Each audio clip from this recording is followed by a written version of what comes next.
Pemirsa Lingkar Petang edisi Selasa 17 Desember 2024 hadir ke hadapan Anda. Beragam berita aktual dan terpercaya telah kami rangkum. Bersama saya Galus Karinanti dan berikut Lingkar Petang selengkapnya.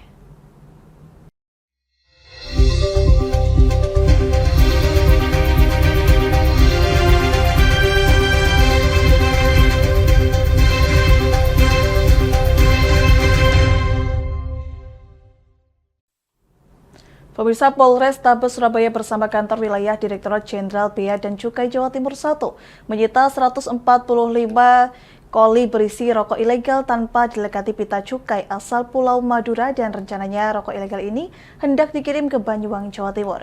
Barang kena cukai yang berhasil diamankan tersebut ditaksir mencapai 2,1 miliar rupiah.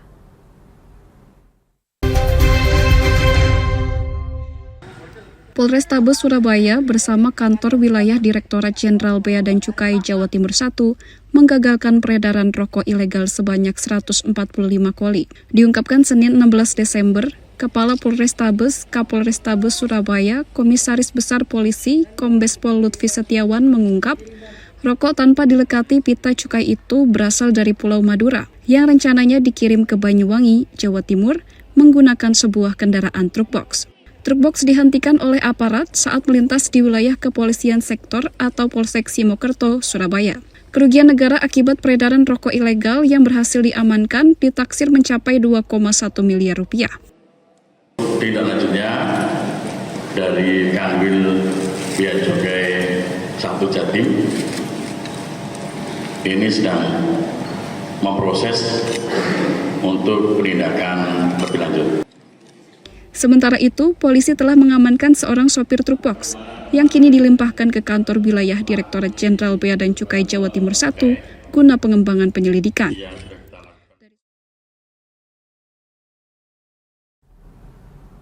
Pemirsa, seorang pria nekat mencuri uang di kotak amal Masjid Jami Baitul Mutakin, Desa Baturejo, Kecamatan Sukolilo Pati.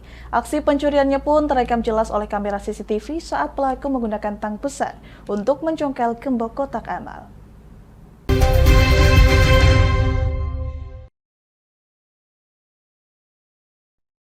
Inilah aksi seorang pria yang nekat membobol kotak amal di Masjid Jami Baitul Mutakin, Desa Baturejo Pati, yang terekam kamera pengintai CCTV.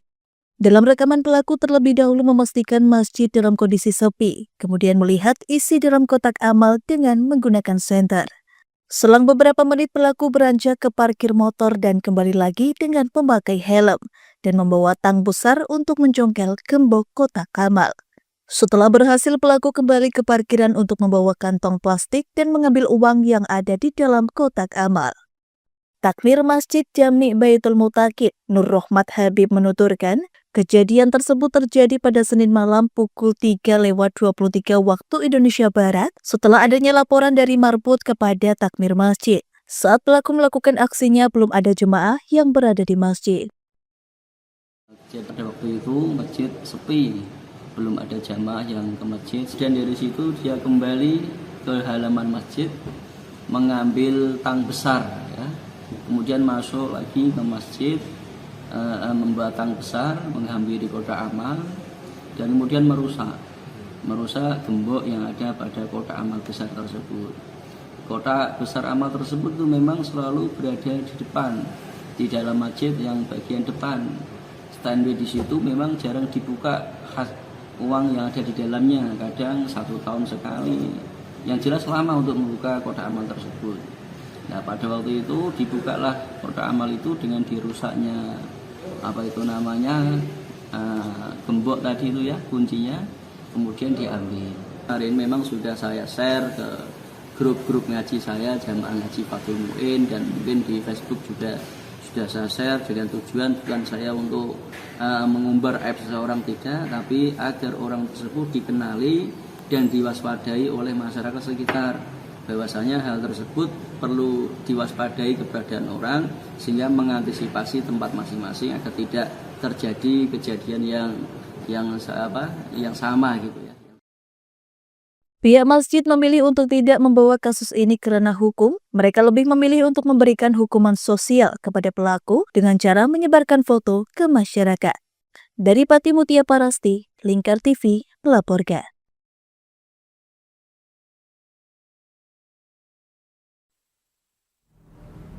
Pemirsa, bencana tanah longsor yang terjadi di Kecamatan Sine, Kabupaten Ngawi mengakibatkan 3 rumah rusak.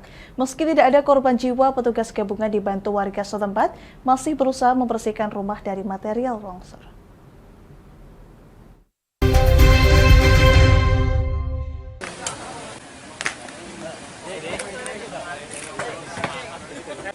Hujan deras yang mengguyur Kecamatan Sine selama lebih dari 5 jam menjadi penyebab longsor yang menghancurkan 3 rumah permanen di Desa Poncol dan Desa Wonosari, Kecamatan Sine, Kabupaten Ngawi, Jawa Timur. Sebagian dinding rumah ambruk, menimpa berbagai perabotan rumah tangga yang ada di dalamnya. Warga dan koordinator BPBD Kecamatan Sine yang ditemui Senin 16 Desember bercerita, musibah longsor terjadi Minggu sore diawali dengan suara gemuruh. Tak banyak benda-benda yang bisa diselamatkan, selain anggota keluarga yang segera diungsikan ke tempat yang lebih aman. Petugas gabungan dari unsur BPBD, TNI, Polri, serta warga setempat bergotong royong membersihkan rumah-rumah yang tertimpa musibah. Untuk laporan sementara yang masuk, untuk Desa Wonosari Kecamatan Sine ada 2 titik, yaitu rumah Bapak Catur dan Bapak Susanto. Terus yang 1 titik di Desa Pocol Kecamatan Sine, di rumahnya Bu Rayem. Pertama kita lakukan bersama dengan masyarakat dan relawan, kita melakukan pembersihan material-material yang masuk ke dalam rumah. Pas hujan deras, tiba-tiba ada gemuruh, langsung anginnya masuk ke ruang tamu sama debu-debu. Terus begitu itu Bapak lihat atau gimana? Ya langsung lihat. Terus? Jadi langsung anak-anak sama istri saya amanin itu ke tempat yang aman. Tempat yang aman. BPBD Ngawi meminta warga, terutama yang rumahnya berdekatan dengan tebing, untuk waspada saat hujan deras yang membawa potensi longsor pada kawasan bertanah labil. Di Kabupaten Ngawi, potensi longsor tercatat di Kecamatan Sine, Jogorago, Kedulanggar, Kendal, dan Kecamatan Parong.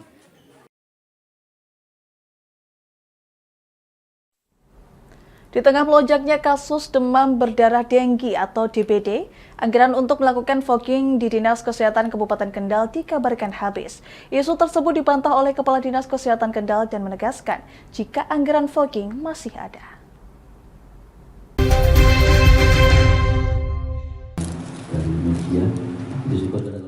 Beredarnya kabar anggaran fogging di Dinkes Kendal habis, ini bermula adanya kasus kematian seorang pelajar SD di wilayah Kecamatan Ringin Arum yang dinyatakan positif DBD. Kabar ini sempat viral di sejumlah WhatsApp grup warga Kendal. Terkait isu habisnya anggaran fogging, Komisi D DPRD Kendal langsung memanggil Dinas Kesehatan untuk dimintai keterangan. Dalam rapat koordinasi rakor yang dipimpin Ketua Komisi D DPRD Kendal, Dedi Ashari Setiawan, didapatkan fakta jika telah terjadi miskomunikasi antara bidan desa dengan masyarakat. Kepala Bidang Pencegahan dan Pengendalian Penyakit Kapit P2P Dinkes Kendal, Agustinus Bambang Setiawan menyampaikan bahwa kabar yang menyatakan anggaran untuk fogging habis adalah tidak benar. Bambang menegaskan, untuk melakukan fogging sepanjang syarat penyelidikan epimedium atau PE memenuhi, maka akan dilakukan fogging. Atau juga ada 3 orang yang terkena DBD dibuktikan hasil laboratorium positif DBD dan ada korban meninggal karena DB pasti akan di-fogging. Masih dimungkinkan ada. Terkait kabar itu hoax ya? Gimana? Terkait kabar kalau akhirnya udah habis itu hoax ya? Terkait seperti itu kurang benar Bapak. Jadi kami sepanjang PE kemudian penyelidikan epidemiologinya memenuhi syarat kriteria fogging akan kami laksanakan. Tapi persyaratan bisa di fogging itu apa saja? Ada syarat-syarat kriteria foggingnya. Misalnya dalam satu wilayah itu ada lebih dari 3 kasus demam berdarah yang terkonfirmasi dengan laporan diagnosa dari rumah sakit. Kemudian juga ada peningkatan kasus di suatu wilayah tersebut. Dan juga kalau misalnya di suatu wilayah tersebut ada kasus kematian. Baru bisa di fogging gitu ya? Baru bisa di fogging, karena harus ada kriteria foggingnya. Pak tadi mendengarkan dari langkah komunikasi sebenarnya nanti kita akan koordinasi dengan Puskesmas juga nanti terkait dengan masalah penyampaian informasi seperti itu. Di bidan desanya ya? Jadi di bidan desa, kemudian di Puskesmas. Sementara itu, Ketua Komisi D DPRD Kendal Edi Ashari Setiawan mengaku sempat kaget mendengar kabar yang beredar di tengah masyarakat tentang habisnya anggaran untuk fogging. Dari hasil klarifikasi yang dilakukan pihaknya, isu habisnya anggaran untuk fogging tidak benar. Mekanisme fogging memang kalau terjadi kematian itu memang wajib untuk langsung dilakukan fogging. Tapi kalau itu tidak ada kasus kematian, dari Dinas Kesehatan itu akan melakukan penyelidikan dahulu. Jadi dibuktikan nanti dengan hasil lab pasien gitu, nanti juga dari hasil survei dari tim medis ke lapangan. Jadi tidak bisa serta-merta ketika ada masyarakat yang meminta fogging itu nanti dari dinas langsung akan melaksanakan fogging, kecuali kalau sudah terjadi kematian. Kalau kemarin pas lapor kemarin itu kapan bersama dengan Sekdin yang menyampaikan bahwa anggaran itu sudah habis anggaran foggingnya? Anggaran itu ketika November itu masih ada, bilangnya November itu masih ada anggaran fogging. Cuman kok di Desember informasi di masyarakat terkait ada kasus kematian yang ada di desa Wungurjo itu mengatakan bahwa anggaran fogging habis, itu tidak benar lah. Tadi sudah kita klarifikasi ke kepala dinas bahwa anggaran untuk fogging itu insya Allah masih ada. Jadi ketika masyarakat hari ini memang membutuhkan fogging dan itu benar-benar di situ masuk kriteria untuk fogging, insya Allah pasti dari dinas akan melakukan fogging. Dari Kendal, Jawa Tengah, Wahyudi, Lingkar TV melaporkan.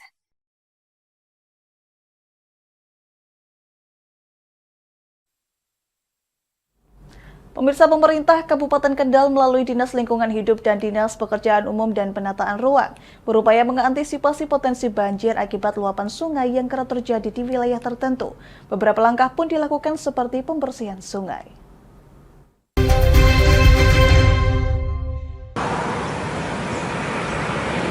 Sebagai upaya untuk mengantisipasi banjir, pemerintah melakukan pengerukan sedimen di dasar sungai untuk meningkatkan kapasitas aliran air sehingga mengurangi resiko luapan saat hujan deras. DLH Kendal bekerja sama dengan masyarakat juga melakukan penanaman pohon di kawasan hulu dan bantaran sungai. Masyarakat juga diimbau agar tidak membuang sampah ke sungai yang sering menjadi penyebab tersumbatnya aliran air. PJ Sekda Kendal Agus Dwi Lestari berharap melalui langkah gotong royong ini, tidak hanya aliran sungai menjadi lebih lancar, tetapi juga tercipta kesadaran bersama untuk menjaga ekosistem sungai. Dalam waktu dekat, hasil rapat koordinasi lintas dinas akan dijadikan dasar untuk melaksanakan program mitigasi yang lebih menyeluruh. Yang pertama, bahwa kita secara fungsional, kita sampaikan kepada Dinas PUPR untuk melakukan perawatan saluran-saluran yang ada menjadi tanggung jawab Kabupaten Kendal. Yang kedua, kemarin kita sudah melakukan aksi gotong royong kerjasama dengan beberapa stakeholder untuk melakukan pembersihan di Sungai Aji di Kecamatan Kaliwungu dan Kaliwungu Selatan tentunya. Ini merupakan aksi kita yang melibatkan stakeholder baik dari TNI, Polri, kemudian dinas-dinas terkait serta masyarakat dan pemerintah desa untuk melakukan pembersihan kelancaran arus yang ada di Kali Aji. Yang ketiga tentunya dalam upaya kedaruratan ini besok kita akan melakukan rapat bagaimana agar kebutuhan prinsipil masyarakat itu tidak terganggu. Contoh misalnya dapur umum dan sebagainya, dalam waktu dekat kita akan lakukan rapat. Sungai Kendal sendiri mendapatkan perhatian khusus lantaran sering meluap dan menyebabkan banjir di wilayah permukiman. Pengawasan serta aksi tanggap darurat akan ditingkatkan untuk meminimalkan dampak luapan sungai tersebut. Dari Kendal, Jawa Tengah, Wahyudi, Lingkar TV melaporkan.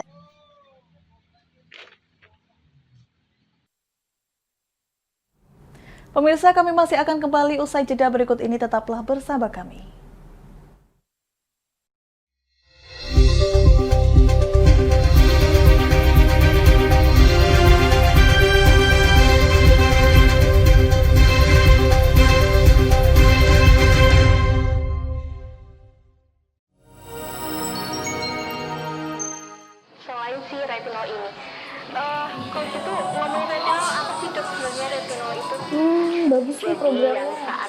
Iya, kayaknya sudah beberapa tahun yang Wah, lalu. boleh banget nih ditonton setiap hari.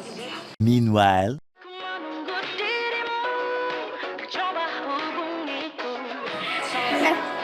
Kamu lagi nonton apa sih dari tadi kok apem-apem mulu?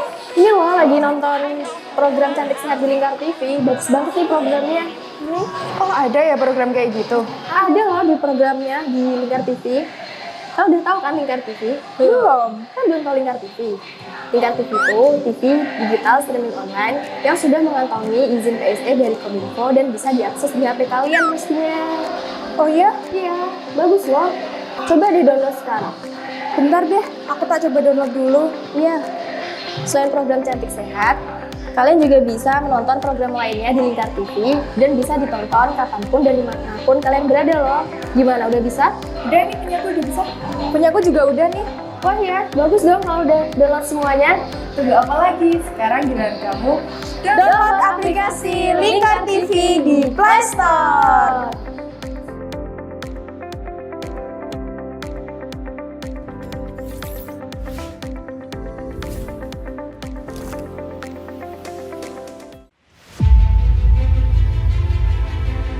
Memiliki data kalau ada sekitar 130 besar dan kecil ini termasuk kecil. yang sesuai dengan perda. yang harusnya ditarik pajak.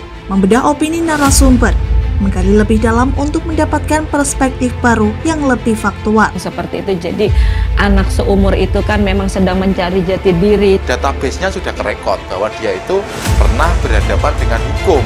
Dan kalau misalnya izin semudah itu, daerah akan kacau gimana dia akan mengatur wilayahnya kan. Demi mendapatkan informasi yang solutif dan terpercaya.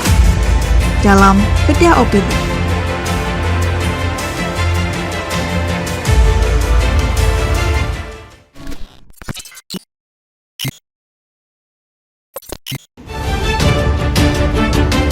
Menyajikan berita dan informasi pilihan untuk meringkas hari dan membuka wawasan terkini. Menjadikan sore Anda lebih bermakna bersama Lingkar Petang. Setiap Senin hingga Sabtu jam 5 sore hanya di Lingkar TV.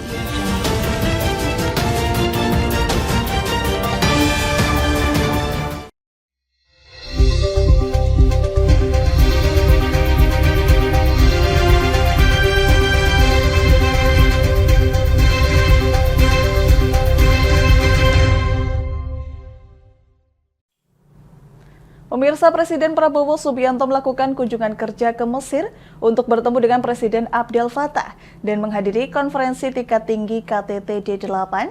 Sebelum kembali ke tanah air pada 19 Desember, Prabowo akan singgah di Malaysia untuk melakukan pertemuan bilateral dengan Perdana Menteri Malaysia Anwar Ibrahim.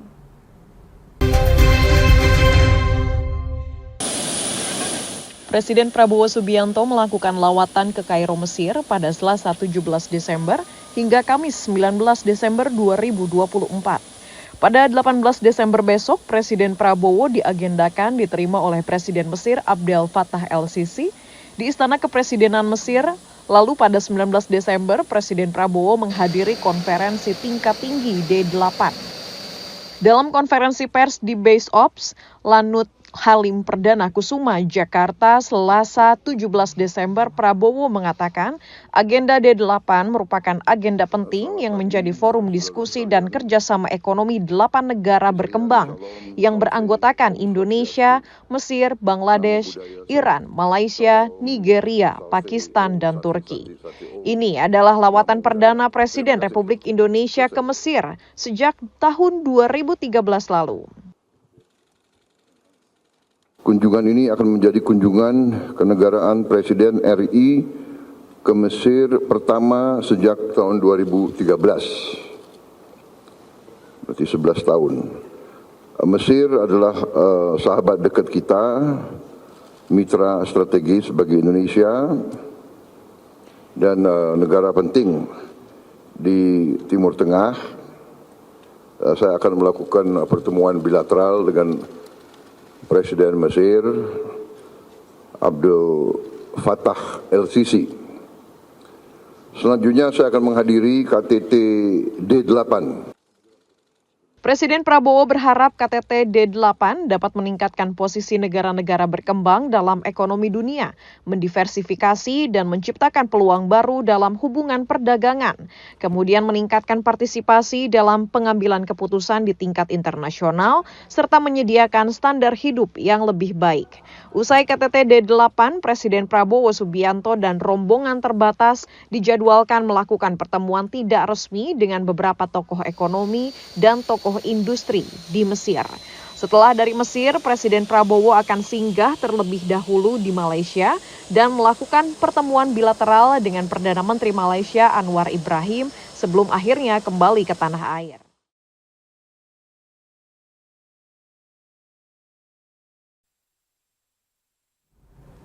Pemirsa, Wakil Presiden Gibran Raka Buming Raka di Jakarta menanggapi klaim pemecatan dirinya, Joko Widodo dan Bobi Nasution dari Partai Demokrasi Indonesia Perjuangan PDIP. Gibran mengatakan pihaknya menghormati keputusan dari partai.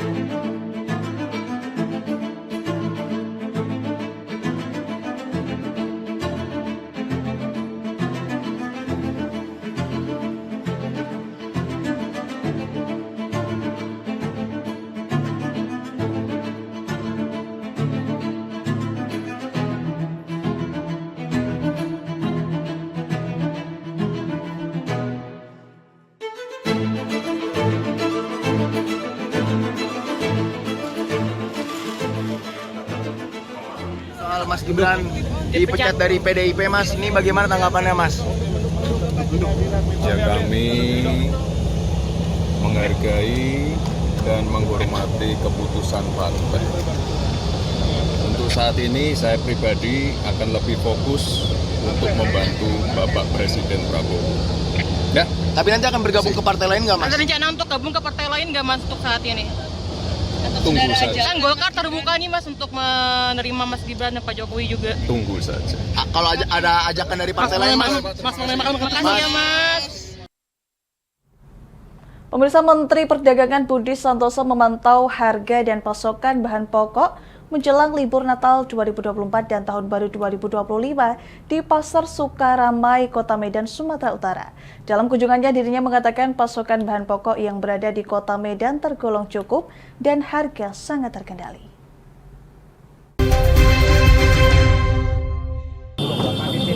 Menteri Perdagangan Budi Santoso melakukan kunjungan kerja untuk memantau harga dan pasokan bahan pokok menjelang libur Natal dan Tahun Baru 2025 di Pasar Sukaramai, Kota Medan, Sumatera Utara pada Selasa 17 Desember. Budi Santoso mengungkapkan pasokan bahan pokok menjelang libur akhir tahun tergolong cukup dan harga bahan pokok seperti beras, bawang merah, cabai, ayam, daging, dan telur tergolong standar. Bahkan beberapa harga bahan pokok ada yang naik tetap masih di bawah harga acuan. Hari ini kita menuju ke pasar, ya, Pasar Sukaramai di Medan, dan ternyata luar biasa, pasokan cukup, harga terkendali, ya. Jadi dari beras, kemudian bawang merah, cabai, ayam, daging, telur, semua harga tetap standar. Bahkan beberapa ada di bawah harga standar, artinya di bawah harga acuan. Jadi mudah-mudahan ini terjaga sampai dengan Natal dan Tahun Baru. Mendak menambahkan pihaknya akan terus menjaga pasokan bahan pokok menjelang libur Natal 2024 dan Tahun Baru 2025, serta terus berkoordinasi dengan distributor maupun produsen. Sementara itu, upaya pemerintah berupa program pasar keliling telah dilaksanakan di Kota Medan yang bertujuan untuk menjaga dan menstabilkan harga bahan pokok.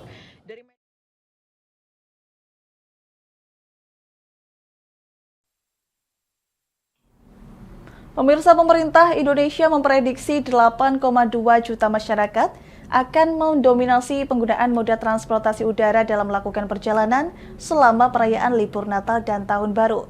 Menteri Perhubungan Budi Purwagandi mengatakan, jumlah yang diprediksi tersebut dari total 110,6 juta masyarakat yang melakukan perjalanan Nataru.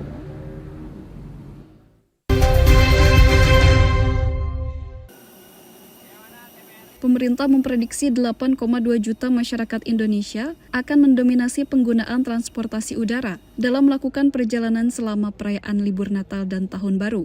Hal tersebut diungkapkan Menteri Perhubungan Budi Purwagandi yang ditemui usai menghadiri rapat terbatas persiapan Natal dan Tahun Baru di Kantor Presiden, Jakarta, Senin 16 Desember. Menurut Budi, jumlah itu diprediksi dari total 110,6 juta masyarakat yang akan melakukan perjalanan mulai dari kereta api, bus, kendaraan pribadi, hingga moda penyeberangan dan ketersediaan di pelabuhan. Moda transportasi udara yang masih tergolong banyak, sekitar 8,2 juta. Kemudian transportasi kereta api 6,8 juta.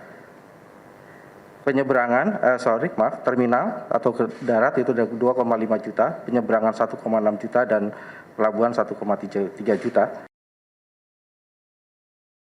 Budi menambahkan, khusus penggunaan kendaraan pribadi yang akan melintasi tol, ia memastikan kebijakan tarif gratis hanya berlaku pada sejumlah ruas tol fungsional atau masih dalam proses pengerjaan.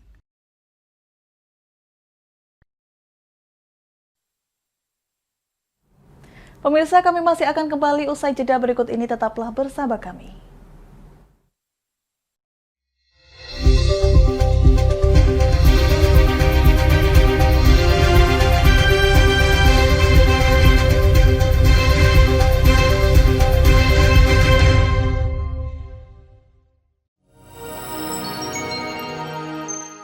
Selain si retinol ini, kalau gitu ngomongin retinol, apa sih dok sebenarnya retinol itu? Bagus nih programnya. Saat ini ya, kayaknya sudah beberapa tahun. Wah, boleh banget nih ditonton setiap hari. Meanwhile,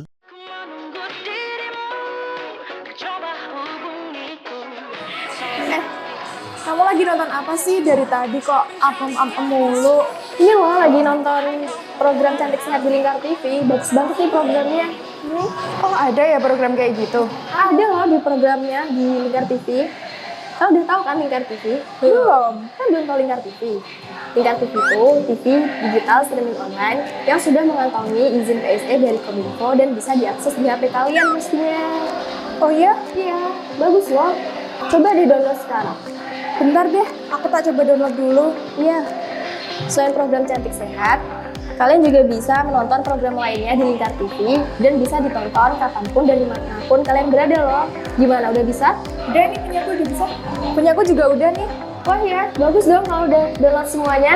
Tunggu apa lagi? Sekarang giliran kamu download aplikasi Lingkar TV di Play Store.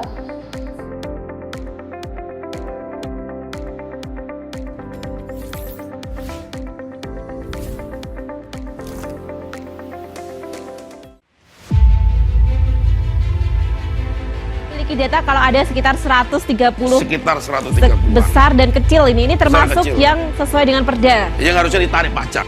Membedah opini narasumber, menggali lebih dalam untuk mendapatkan perspektif baru yang lebih faktual. Seperti itu, jadi anak seumur itu kan memang sedang mencari jati diri. Database-nya sudah kerekod bahwa dia itu pernah berhadapan dengan hukum. Dan kalau misalnya izin semudah itu, daerah kan kacau gimana dia akan mengatur wilayahnya kan. Demi mendapatkan informasi yang solutif dan terpercaya. Dalam Bedah Opini.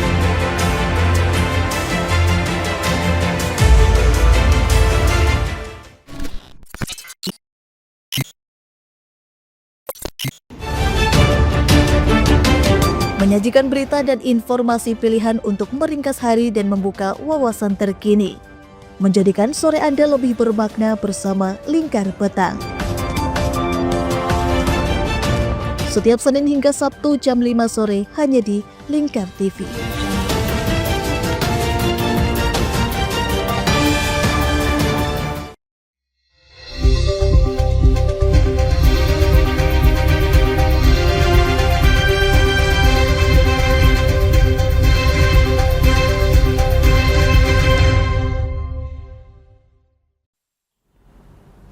Pemerintah menyiapkan potongan harga bagi para pengguna kereta api yang melakukan perjalanan pada momen libur akhir tahun Natal dan Tahun Baru. Menteri Koordinator Bidang Infrastruktur dan Pembangunan Kewilayahan Agus Harimurti Yudhoyono mengatakan, potongan harga akan diberikan untuk perjalanan direct train.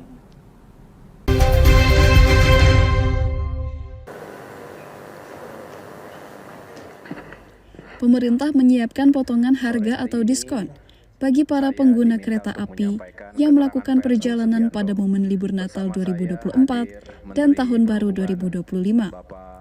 Kebijakan tersebut disampaikan Menteri Koordinator Bidang Infrastruktur dan Pembangunan Kewilayahan Agus Harimurti Yudhoyono usai rapat terbatas di Kantor Presiden, Jakarta, Senin 16 Desember. Menurutnya, pemotongan harga yang diberikan kepada masyarakat tersebut sebagai stimulus, setelah sebelumnya kebijakan yang sama telah diberikan untuk biaya penerbangan sebesar 10%. Untuk direct train itu bisa mendapatkan pemotongan 50%. Inilah yang sedang terus diuji. Beberapa hari yang lalu sudah diuji Jakarta-Semarang, dan nanti malam saya akan ikut Jakarta-Yogyakarta. Mudah-mudahan juga bisa membantu masyarakat yang akan menggunakan kereta api. Ia menambahkan, keamanan dan keselamatan menjadi prioritas utama. Meski pada moda transportasi lainnya, pemerintah belum mampu memberikan stimulus.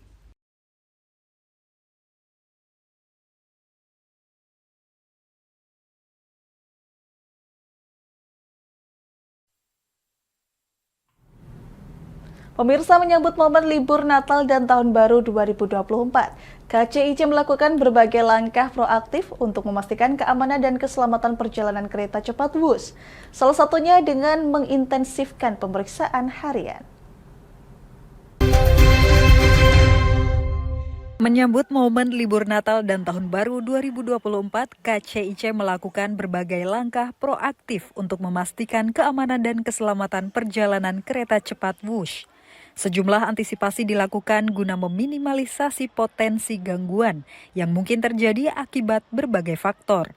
Peningkatan langkah-langkah pengamanan, kesiapsiagaan, dan perawatan kereta menjadi prioritas utama demi menjaga kelancaran operasional serta kenyamanan para penumpang.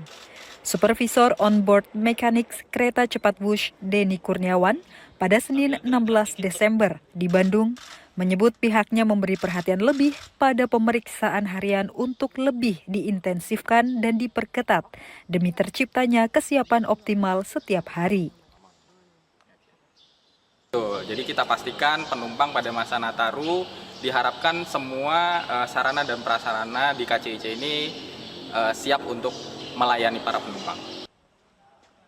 KCIC juga telah mengintegrasikan berbagai teknologi canggih untuk pengawasan jalur dan stasiun seperti sensor angin, sensor gempa, dan sensor cuaca buruk.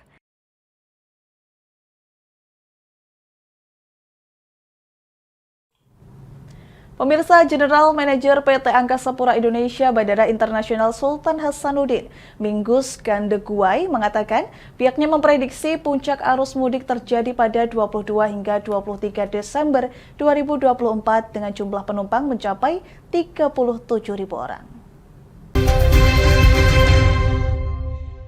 Jelang liburan Natal 2024 dan Tahun Baru 2025. Rata-rata pergerakan penumpang di Bandara Internasional Sultan Hasanuddin Makassar mencapai 25.000 hingga 26.000 orang per hari. Dan pada puncak arus mudik tanggal 23 Desember, diperkirakan mencapai 27.000 hingga 28.000 penumpang. Sehingga total penumpang saat puncak mudik diprediksi mencapai 37.000 orang. Hal itu dikemukakan General Manager PT Angkasa Pura Indonesia Sultan Hasanuddin, Minggus Gandeguai, kepada awak media di Makassar Senin 16 Desember. Puncak datanya secara real, kami ya minimal dia akan sama dengan tahun sebelumnya, minimal sama dengan tahun sebelumnya. Jadi kalau kita melihat rata-rata penumpang per hari saat ini adalah sekitar 25-26 ribu, jadi sekitar 27-28 ribu. Minggus menambahkan, untuk melayani arus mudik Natal 2024 maupun arus balik Tahun Baru 2025 disiapkan 37 rute penerbangan domestik dan 4 rute penerbangan internasional. Sementara, total penumpang selama arus mudik Natal dan Tahun Baru, PT Angkasa Pura Indonesia Sultan Hasanuddin memprediksi mencapai 554.988 orang, atau naik 5% dibandingkan periode yang sama tahun 2023 lalu, yang tercatat 525.988 orang penumpang dari Makassar, Sulawesi Selatan.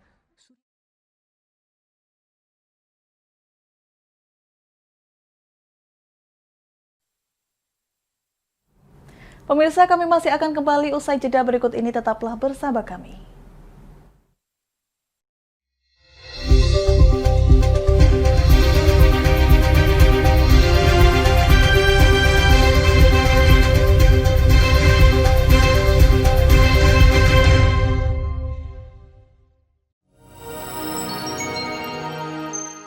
Selain si retinol ini, kalau gitu ngomongin retinol, apa sih dok sebenarnya retinol itu? Bagus nih programnya. Yang saat ini ya kayaknya sudah beberapa tahun yang Wah, lalu. boleh banget nih ditonton setiap hari. Meanwhile,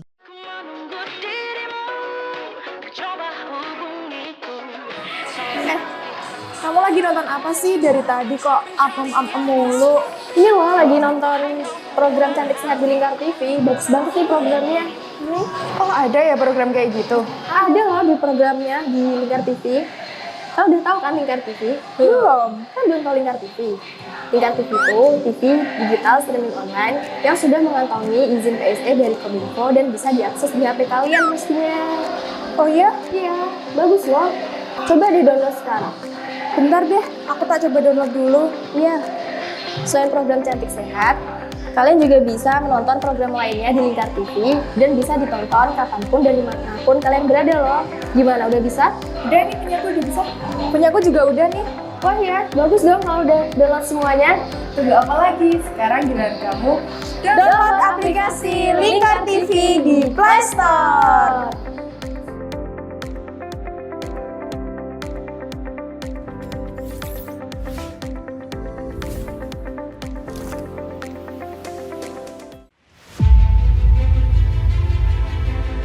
Data kalau ada sekitar 130 130 besar dan kecil ini termasuk kecil. yang sesuai dengan perda. yang harusnya ditarik pajak. Membedah opini narasumber, menggali lebih dalam untuk mendapatkan perspektif baru yang lebih faktual. Seperti itu, jadi anak seumur itu kan memang sedang mencari jati diri. Database-nya sudah kerekod bahwa dia itu pernah berhadapan dengan hukum.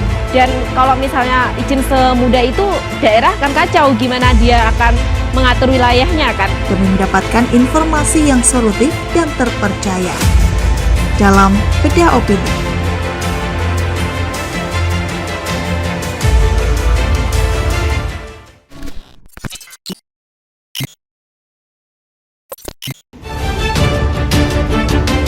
Menyajikan berita dan informasi pilihan untuk meringkas hari dan membuka wawasan terkini. Menjadikan sore Anda lebih bermakna bersama Lingkar Petang. Setiap Senin hingga Sabtu jam 5 sore hanya di Lingkar TV.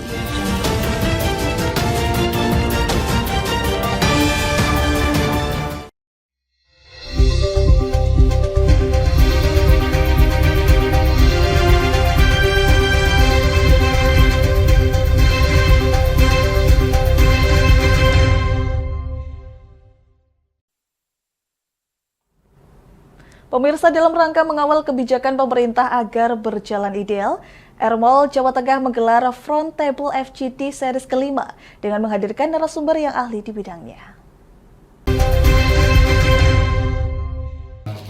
Beginilah suasana FGD series kelima Airmall Jateng yang mengusung tema Jawa Tengah menatap era baru di salah satu hotel berbintang yang ada di Kota Semarang, Jawa Tengah. Acara ini merupakan kegiatan periodik yang digelar dengan mengundang para pemangku kebijakan, Kominfo, pegiat LSM, ASN, juga tokoh-tokoh penggiat civil society di Jawa Tengah. Pemret Airmall Jawa Tengah Jayanto mengatakan, civil society harus berdaya untuk menjaga keseimbangan pemerintahan. Karena jika tidak ada civil society yang melakukan check and balancing, maka kebijakan-kebijakan yang tidak berpihak pada masyarakat menjadi terabaikan. Civil society harus berdaya untuk membangun keseimbangan berjalannya satu pemerintahan yang ideal.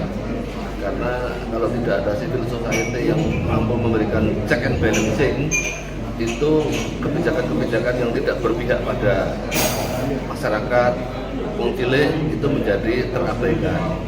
Nah, cara ini dimaksudkan untuk itu.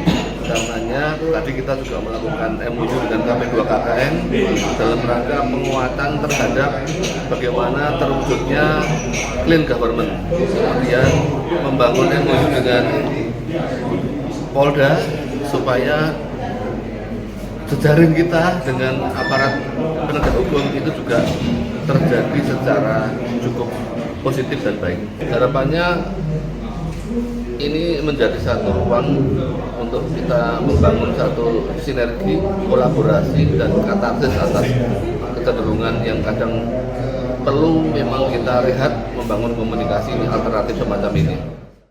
Peserta pun mengaku diskusi sangat menarik dan banyak wawasan yang dapat diambil sebagai bahan untuk merancang proyeksi tahun depan. Menarik sekali, ada dua sisi perspektif untuk diskusi sesi yang pertama dari berbagai pakar bagaimana kondisi situasi yang berhubungan dengan ekonomi dan kebijakan yang akan datang. Menarik sekali, ada beberapa hal tentang optimisme, tentang pemerintahan yang akan datang. Semoga semua boleh terjadi seperti apa yang menjadi harapan semua masyarakat, khususnya kami pelaku industri pariwisata di Jawa Tengah. Sesi yang kedua tidak kalah menariknya, perspektif semua dikaji dari sisi budaya. Bagaimana kebudayaan akan memberikan warna dan pengaruh besar bagi sebuah pemerintahan yang nantinya akan teraplikasi mendorong masyarakat bergerak dengan aktivitas dan kemajuan tanpa meninggalkan budaya yang dimiliki, khususnya budaya di Jawa Tengah saat ini. FGD ini diharapkan dapat menjadi satu ruang untuk membangun sinergi dan kolaborasi, serta katarsis dalam membangun pemerintah yang bersih dan ideal. Dari Semarang, Nelin R.A., Lingkar TV melaporkan.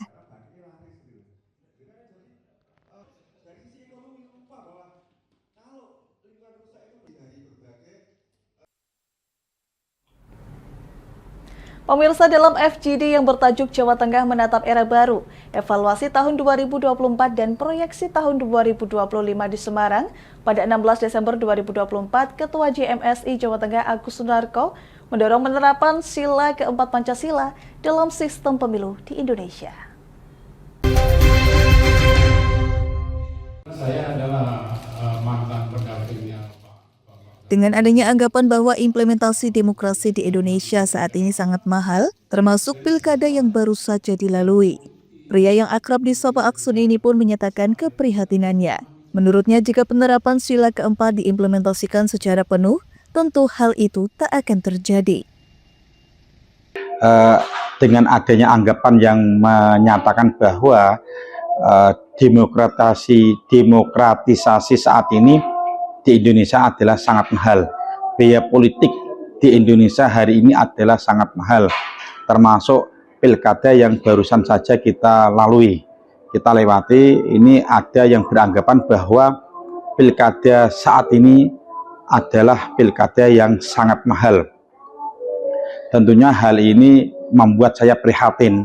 Kenapa? Karena mestinya biaya politik mahal ini, terutama dalam pilkada, bisa kita hindari manakala kita konsisten memegang teguh dalam melaksanakan sila keempat Pancasila.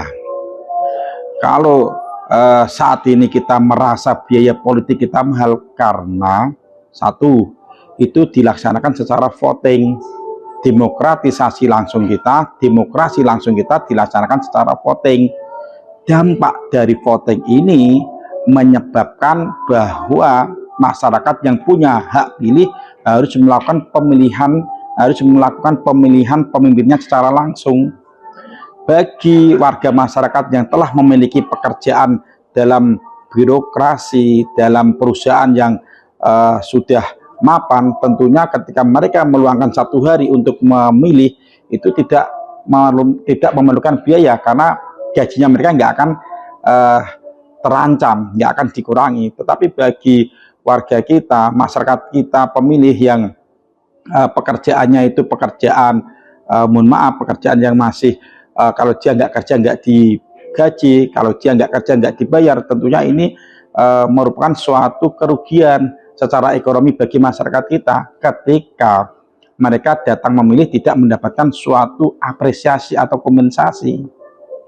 Nah, sehingga apa? Mau tidak mau muncullah budaya yang hari ini kita sesalkan bersama. Budaya apa itu? Ora uwe, ora obos. Nah, orangnya itu ya ora dicoblos, bahkan sama-sama memberikan uang yang dipilih yang paling besar, yang paling tinggi, atau yang dibagi. Ya ini ya tentunya saya selaku ketua JMSI merasa prihatin karena harusnya yang menjadi prioritas untuk memilih adalah kualitas. Tapi melihat kenyataan ini ya semuanya tidak berjalan dengan baik-baik saja. Ya karena itu para pengambil kebijakan kita ini masih berpijak, masih memprioritaskan atau masih mengartikan demokrasi langsung kita melalui voting. Nah, terus bagaimana? Mestinya kita komitmen aja, konsisten dengan pelaksanaan sila keempat Pancasila. Lakukanlah musyawarah mufakat dulu. Setelah musyawarah mufakat tidak tercapai, baru voting.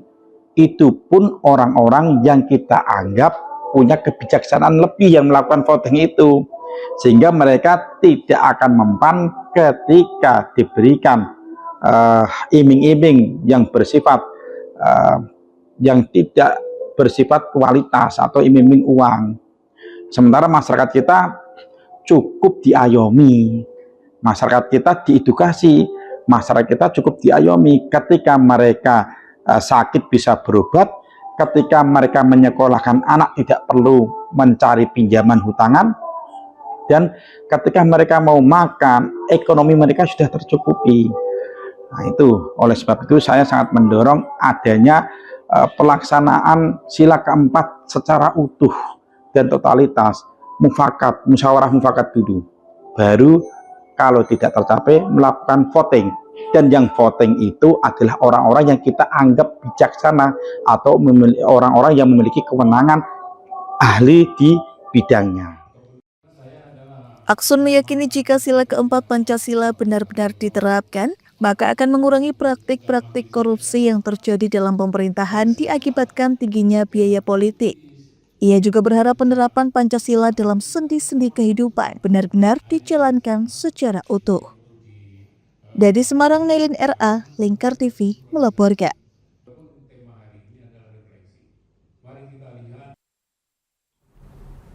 Pemirsa, pemerintah Kabupaten Jepara mengadakan sosialisasi terkait peraturan daerah atau Perda nomor 1 tahun 2024 tentang pajak dan retribusi daerah. Kegiatan ini merupakan langkah untuk memberikan pemahaman yang lebih baik kepada masyarakat mengenai pentingnya pajak dalam pembangunan daerah.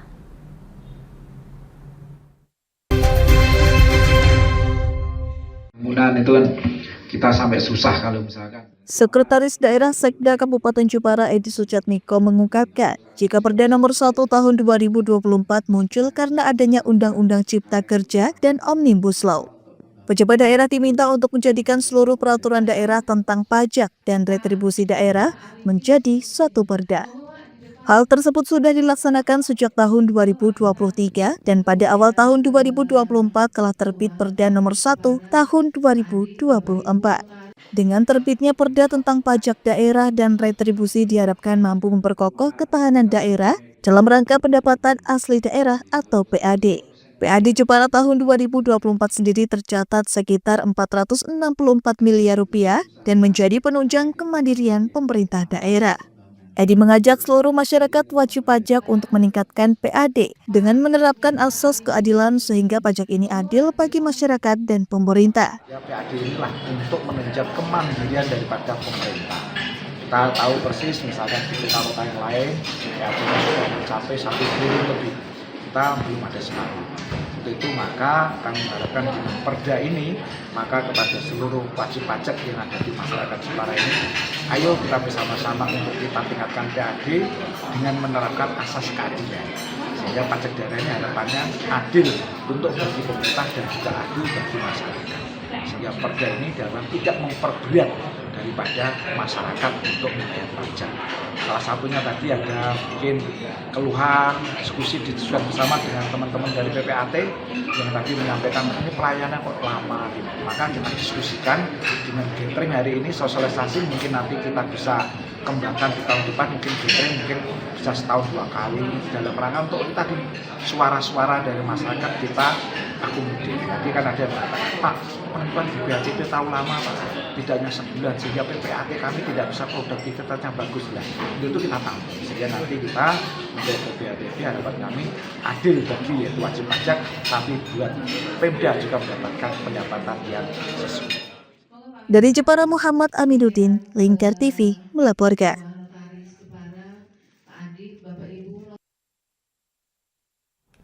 Pemirsa, dalam upaya mendidik siswa tentang pentingnya menjaga alam, para siswa SMP Negeri 5 Rembang diajak terlibat dalam kegiatan penanaman pohon mangrove dan cemara. Para siswa juga diajarkan melakukan kampanye peduli lingkungan dengan membagikan stiker hemat energi kepada pedagang kaki lima di alun-alun Rembang.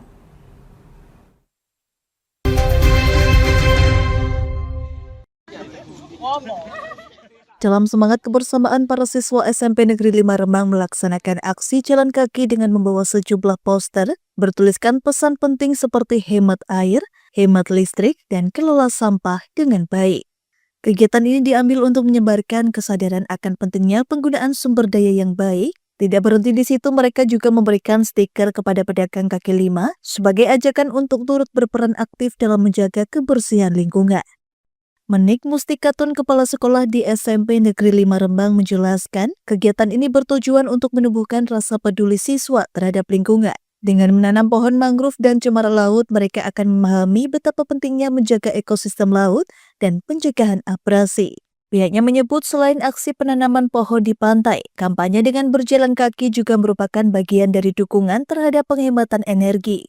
Siswa diajarkan untuk tidak hanya mengingatkan diri sendiri, tetapi juga orang lain untuk berkontribusi dalam menjaga lingkungan. Ini lingkungan hidup, Mas.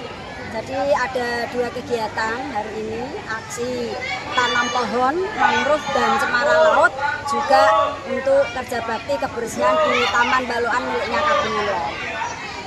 Nanam berapa pohon tadi, Bu? Tadi ada sekitar 150-an mangrove, dengan cemara lautnya tadi sekitar berapa 50-an. Di aktualisasi P5, jadi aktualisasi P5 itu ada kearifan lokal.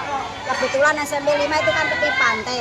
Jadi untuk aksi peduli lingkungan hidupnya, kita ke arah ke kearifan lokal, pantai, maka kita juga anak-anak kita ajak ke pantainya Kabungan Lor untuk bisa mencintai pantai dengan mewujudkan penanaman aksi mangrove tadi. Kalau besar kan pemanfaatannya sangat luar biasa, jadi bisa untuk menahan abrasi yang pertama, jelas juga untuk ekosistemnya ikan-ikan, karena ketika mangrove ini bertumbuh lebat kan baik untuk perkembangbiakan ikan. Terakhir kemungkinan kalau bisa bagus bisa untuk wisata. Dengan semangat yang tinggi, SMP Negeri 5 Rembang membuktikan bahwa generasi muda memiliki peran penting dalam menjaga pelestarian lingkungan. Melalui aksi nyata ini, mereka menjadi teladan bagi sekolah lain dan masyarakat sekitar untuk bersama-sama menciptakan lingkungan yang lebih baik. Dari Rembang, Vicky Rio, Lingkar TV melaporkan.